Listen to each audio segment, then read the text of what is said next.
My name is Robert. I had colorectal surgery on the 30th of September 2013 at Furness General Hospital.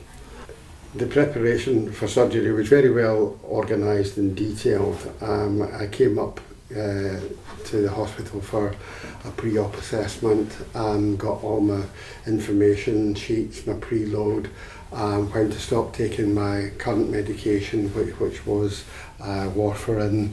I had to come off that for 5 days and do that, and everything was laid out chronologically, what I was to do and when I was to do it, and it was very clear, very concise. The day of the surgery was fine. I mean, I came in here at 8 o'clock in the morning to what was a well-oiled piece of machinery, and everybody knew what they were doing, and that gives you confidence in yourself that everybody has a job to do and gets on with it. Checklists were being managed and ticked and things, and then I got changed, and wonderfully I was given the option to either go in a trolley or walk down to the theatre, and I elected to walk, just so that I could boast about it later.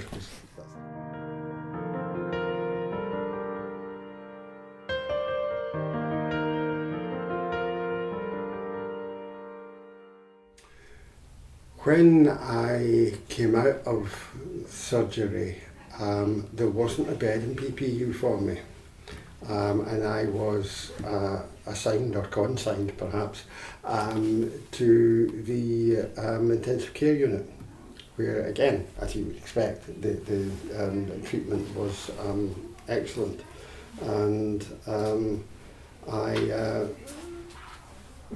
when I'm in hospital, I just do what I'm told, generally, and that's the best way to get on. You're with professional healthcare people who know how to care for you, and they just say, do it, and I do it. I'd been told, here's a cup of tea and a bit of toast. I'd been told before that, Miss Patel said, you'll get a cup of tea and toast and eat it, and you do what Miss Patel says, always. And I had my toast and my tea, and I felt good. I had no appreciable pain when I came out, probably because the anaesthetic was still working or whatever. I was in an epidural, and as I say, I ate my toast, drank my tea, and probably went back to sleep and snored all night. So much so that they moved me out into a ward pretty much first thing the next morning. But I was up on my feet the next day, because I felt good enough to be up on my feet. I can't quite remember whether they stopped my epidural completely or turned it way down, and I had a very sleepless night because of the pain. Being a macho man, I didn't complain about the pain, but you should. If you're in pain, let people know, they'll take the pain away. The result is I didn't sleep, and when you don't sleep, you lose your appetite. So the next morning, I didn't feel like eating the tea and toast. It was decided that I should have a nasal gastric drain put in, and that's not a great experience, but eventually the sister managed to get it down me, as it were, and after that things just became so much better. I started eating again, I was getting up and moving about, and after a day or so they took the drain back out, and I was fine.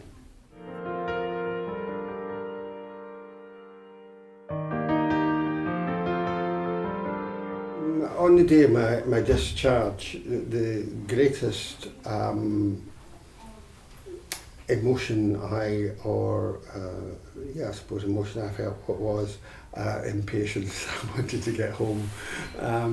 But again, I had a visit from the stoma nurse, stoma supplies were provided, I had been taught how to change my stoma, how to manage it very well. I had lots of information and leaflets provided by the hospital, I was ready to go from the minute I woke up, and when Miss Patel said you can go home today, that there's a great wave of emotion comes over you.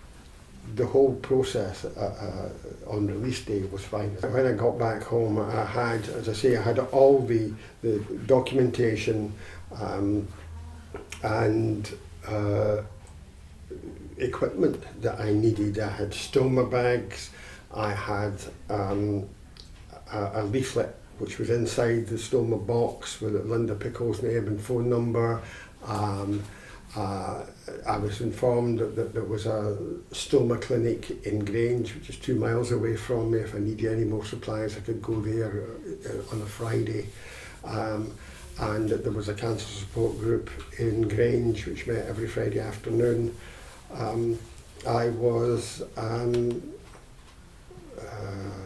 awash with information, really. But there was never too much of it, because when you're in a state like that, you can't get too much information, because all your friends and visitors that come to see you will ask different questions, and you can't say, well, I don't know. But you've got all the information there. And it made the getting back to life again experience a lot better. I got home mid-afternoon, and the next morning somebody collected me, and I went out and bought a new washing machine.